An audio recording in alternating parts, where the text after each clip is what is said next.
Guys, welcome to April's episode of Building Whitetails. It's springtime, it's hot, it's like 80 degrees out and windy, and we're putting corn in the ground. Beans are going in the ground too over a lot of the Midwest states.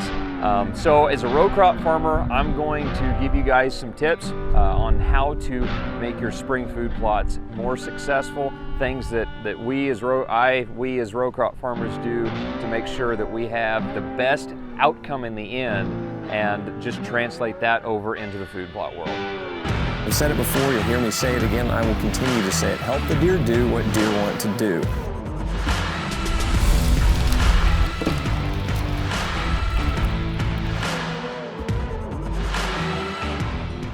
Okay, so planting depth. I'm gonna do corn and soybeans because it's a little bit different. So corn, I am shooting for 2-inch planting depth. And guys, there is not enough emphasis put into planting depth. It really is foundational for getting a good start on your plants. So for corn, 2 inches. I don't want to be any shallower than 2 inches. I don't want to be any deeper than really 2.5. So 2 to 2.5 inches is that sweet spot for corn. Soybeans, anywhere from, you hear people say you can get a good stand broadcasting soybeans. You can, but broadcasting soybeans, it does not lead, basically it makes you most prone to the most amount of things that can go wrong, is really the best way to put it. So I shoot for 1 to 1.5 inches on soybeans. That's what I'm shooting for. Corn population varies on, really depending on where you're at in the United States. If you're in a drier climate, you want to plant fewer. Same with soybeans. For row crops and food plots on corn, I'm planting anywhere from 22 to 26,000 seeds per acre. That's corn. And I know this is kind of getting a little on the deeper side, but we've done this Building Whitetails thing for a couple of years now with the intention of really bringing you more and more in-depth information. So that's why I'm doing this. Soybeans. Population, I'm planting a lot of 75,000 seeds per acre, but that's for row crop production. If you're planting a small food plot where you have high deer density, I'm gonna double that. I'm probably gonna plant 140, 150, 160,000. Most bags of soybeans, a full bag, are measured by the seed counts per bag. Also the same as corn. In one typical corn bag, or a bag of corn seed, there are 80,000 seeds per bag. On soybeans, 140,000 seeds per bag. So that's really important to know that corn and soybeans are measured in seeds per unit. Anyway, I know this isn't exactly super fascinating stuff, but these are things that really do come into importance, that are details that pay off in the long run. So small food plots where you have a lot of deer density, corn, you don't necessarily need to bump population because you don't get a lot of browse pressure on corn in most cases, unless you don't have anything else for the deer to browse on, which if that's the case, you really need to focus on adding some more clover would be a good one to get browse pressure spread out. Maybe your fall greens wintered over. You can plant oats in the spring. You can do a lot of things for green up in the spring to help take browse pressure off your plots.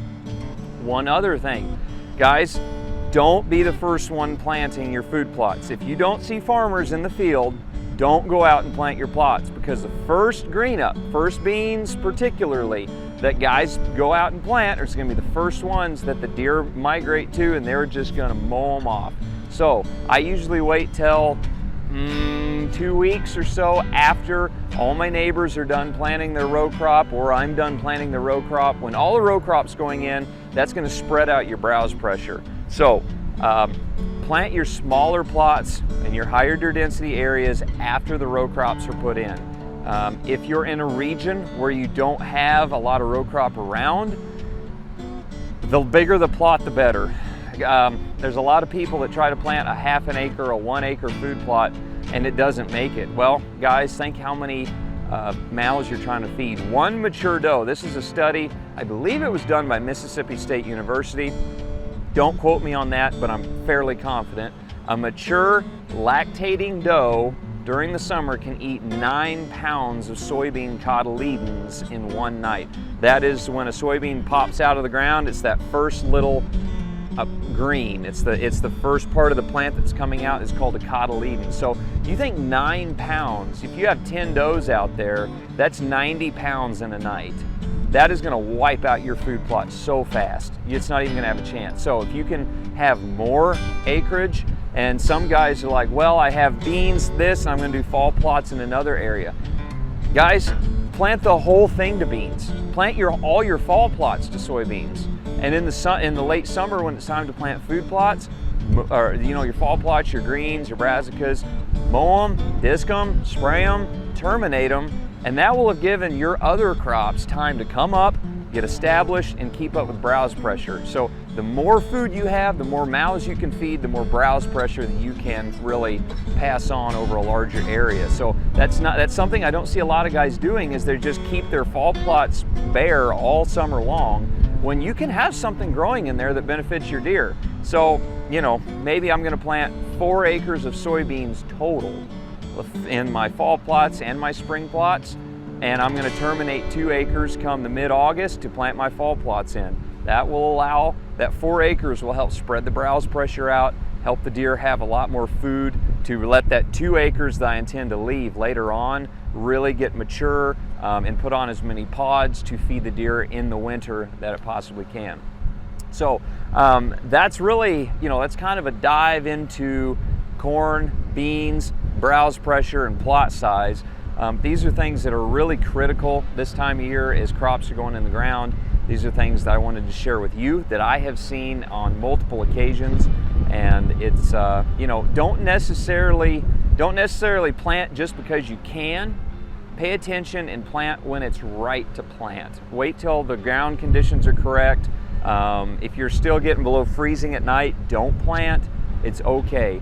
If you have any questions, about maybe you're in a region where further north, maybe you're in Minnesota, go talk to a farmer or go into your local, conservation district and talk to them about, hey, what kind of beans, what maturity length on soybeans and corn. There's different growing lengths for the different hybrids out there. Maybe up north you're probably planting a very short season soybean and corn, maybe a 75 to 100 day. Up here where I'm at, we're planting a 110 to 115 day corn. And soybeans, we're planting a 4.2 maturity to a 5.2 maturity. You get further north, that number decreases because that's less. They have less of a growing season from planting till harvest to get that crop. I know that's kind of like, wait a minute, I'm not so sure about that. I don't know much about that. That's okay. These are things to continue our learning to become better stewards of the land and provide for the wildlife the best that we possibly can. So that's a wrap on this Building Whitetails episode. Spring is here. It's an exciting time. Fawns will be dropping soon. I'm putting corn in the ground today. We have a chance of rain tonight. Fingers crossed we get it. And make sure to keep your mineral out. Keep your mineral out. And if you don't have your mineral out, put your mineral out. And I'm already seeing bucks with some pretty good, starting to see some nubs on top of their heads. It's getting me excited for this coming deer season. So guys, keep up the good work, and we'll see you on the next episode. Hello. Is that on? Yeah.